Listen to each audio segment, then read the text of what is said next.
City సమాచారం WhatsApp ఛానల్లో join అవ్వండి. అన్ని విశేషాలు ఎప్పటికప్పుడు తెలుసుకోండి.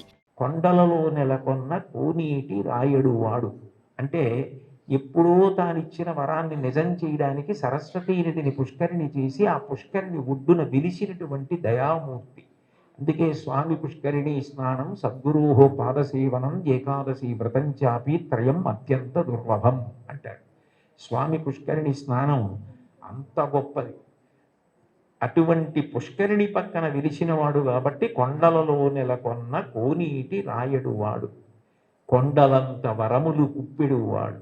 ఆయన ఇప్పుడిప్పుడు అవతారం తీసుకున్న ధర్మ సంస్థాపన ప్రధానమైనటువంటి లక్షణం.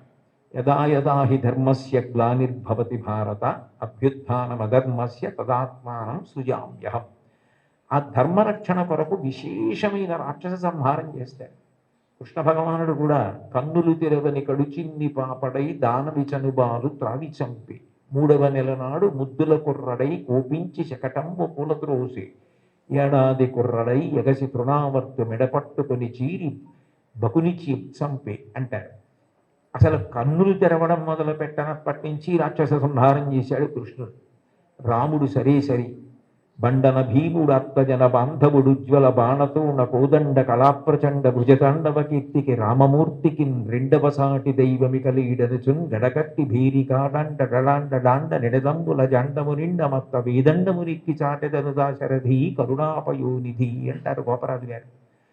14,000 మంది రాక్షసుల్ని ఖరదూషణాదుల్ని రాముడు ఒక్కడే చంపాడు. మిగిలిన అవతారాలకి రామావతారానికి తేడా ఎక్కడంటే సర్వసాధారణంగా ఎంత అందగాడైనా ఎంత పుంసాం మోహన రూపాయ పుణ్య శ్లోకాయ మంగళమైనా యుద్ధం చేసేటప్పుడు కాస్త కోపంగా ఉండి కళ్ళు ఎర్రపడతాయి. కానీ యుద్ధం చేస్తున్నప్పుడు రాముడు చాలా అందంగా ఉంటాడు.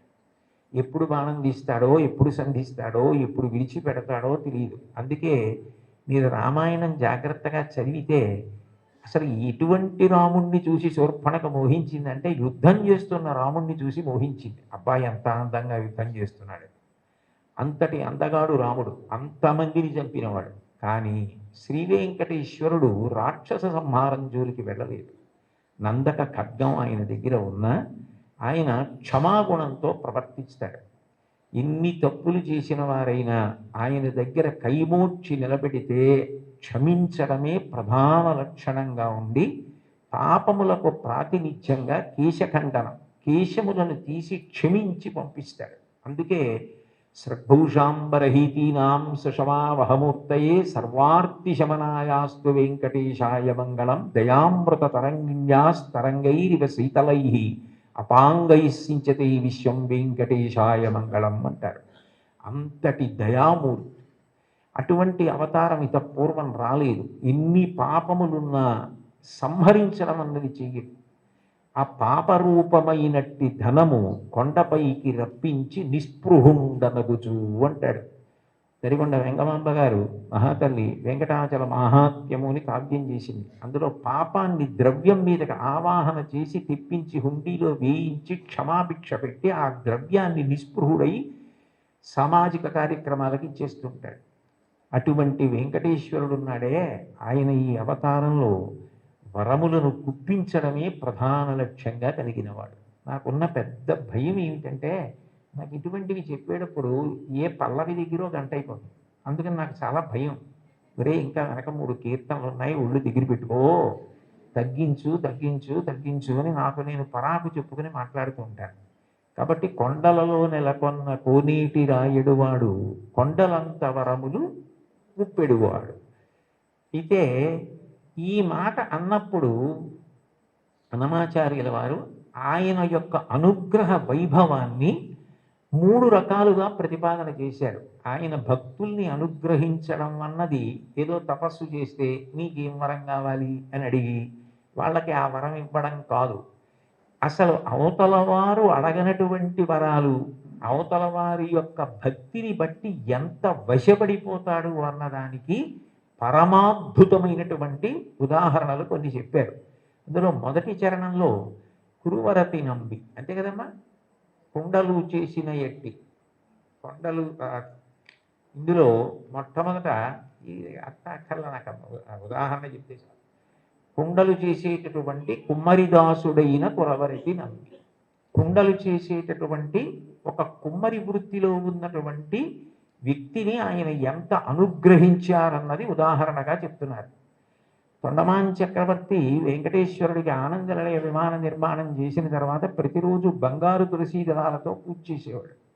అసలు వెంకటేశ్వర స్వామి ఈ లోకంలో ఆవిర్భవించినప్పుడు మొట్టమొదట చెప్పిన మాట, ఏకీన తులసి మాత్ర దళీనాపి నరోత్తమ పూజయేత్ భక్తిభావైన తంరక్షామి ఇతి మత్పణః. నాకు భక్తితో ఒక్క తులసి దళం ఇస్తే చాలు, అన్యథా నేను ఇంకేం కోరను. నేను కోరుకునేది నేను చెప్పినట్టు బ్రతకడం. ధర్మం అన్న మాటకు అర్థం ఏమిటంటే ఆయన చెప్పినట్టు బ్రతకడమే ధర్మం. దానికి ఫలితం ఏమిటంటే ఆయన సంతోషిస్తారు. ఆయన సంతోషం కన్నా నాకు ఇంకేం అక్కర్లేదు. ఆయన సంతోషం కోసం నేను ధార్మికంగా బ్రతికితే నాకు చాలు అన్నవాడెవరో వాడు ధర్మాత్ముడు. అటువంటి ధార్మిక జీవనము ఎవరి ఎందున్నదో వారు ఆయన దగ్గరికి వచ్చారా, ఆయన కోరారా, ఇవన్నీ ఆయన చూడటం.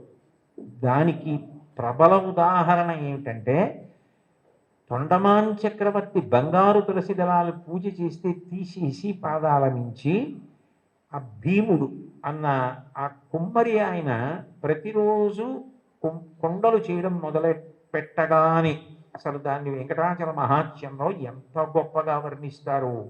బంకమన్నుతో దళాలు చేసి కొయ్య వెంకటేశ్వరుడి పాదాల మీద సమర్పణం చేసి మొదలెట్టేవాడు. ఆయన వరకు ఆయనకి అది కొయ్య బొమ్మ కాదు, అది వెంకటేశ్వరుడు. అలా నమ్మి చేశాడు ఆయన. రోజు ఆ దళాలు ఉండేవి, మట్టి దళాలు, బంగారు దళాలు పక్కకు పోయేవి. తొండమాన్ చక్రవర్తి చూసి చాలా ఆశ్చర్యపడి, ఇదేంటి నేను బంగారు దళాలతో చేస్తే మట్టి దళాలు ఉంటాయేంటి. అప్పుడు వెంకటేశ్వరుడు మాట్లాడాడు, ఆయనని అడిగాడు. అడిగితే ఆయన అన్నాడు, ఇవన్నీ నాకు అక్కర్లేదు, ఈ పటాటోపం నాకెందుకు, ఆ బంగారం నేను సృష్టించింది, నేను ఇవ్వనిది నేను సృష్టించనిది ఎక్కడా ఉండదు. నాకు కావలసినది భక్తి, అది నిండుగా ఉన్నది భీముడి దగ్గర ఉంది. అందుకని నేను ఆయన మట్టితో చేసిన ఆ బంకమన్ను తులసి దళాలు తీసుకుంటూ ఉంటాను. ఆయన ఎక్కడ ఉంటాడు అంటే ఏదో కొంత దూరంలో ఉన్నాడంటే అక్కడికి వెళ్ళాడు తొండమాన్ చక్రవర్తి. ఆయన వెళ్ళేసరికి వెంకటేశ్వరుడు కూడా వచ్చాడు. ఆయన నాకేముంది నేనేం పెట్టగలను లేదు, తనకేముందో అది వెండి పళ్ళాలు బంగారు పళ్ళాల్లో పెట్టలేడు. కాబట్టి ఆయన చేస్తున్న కుండల్లో ఒక కొత్త కుండ పగలకొట్టి ఆ కుండ పెంకులో ఆయన తినే సంకటి పెట్టాడు. పరమప్రీతిగా తిన్నాడు వెంకటేశ్వరుడు. ఆయనకి ఏం కావాలి, ఆయనకి కావలసింది భక్తి. భక్తి కలుగు కూడు పట్టెడైనను చాలు, దళమైన పుష్పమైనను. చివరికి సలిలమైన బాయని భక్తిని కొలచిన జనులు అర్పించిన ఎలమిన్ రుచిరాన్నముగను ఏను భుజింతున్ అంటాడు కుచేలోపాఖ్యానంలో. భక్తితో పెట్టినది ఆయనకు కావాలి, అది ఆయన తిన్నాడు. తిని ఒక వరం ఇచ్చాడు. అసలు నిజానికి ఆ వరం ఆయన అడగలేదు భీముడు. ఆయన మీరు రండి నా దగ్గరికి అడగలేదు, ఆయనే వెళ్ళాడు. వెళ్ళి ఇక పైన నా అవతారం భూమి మీద ఉన్నంత కాలము కూడా నేను తీసుకునే మహానైవేద్యం కుండ పెంకులో ఉంటుంది. అందుకని ఓడు ప్రసాదం అని ఇప్పటికీ కూడా ఆనందనిలయ విమానం లోపల కొత్త కుండ పెంకులోనే ఆయనకి నైవేద్యం అవుతుంది అని అంటారు. అంటే అడగకుండానే అంత గొప్ప వరాన్ని ఇచ్చి భీముణ్ణి భార్యని కూడా దివ్యమైన విమానం ఎక్కించి వైకుంఠానికి తీసుకెళ్ళాడు. బ్రహ్మాదులకు ఆయన మాట తప్ప ఆయన రూపు అసలు దర్శనం అవ్వదంటారు.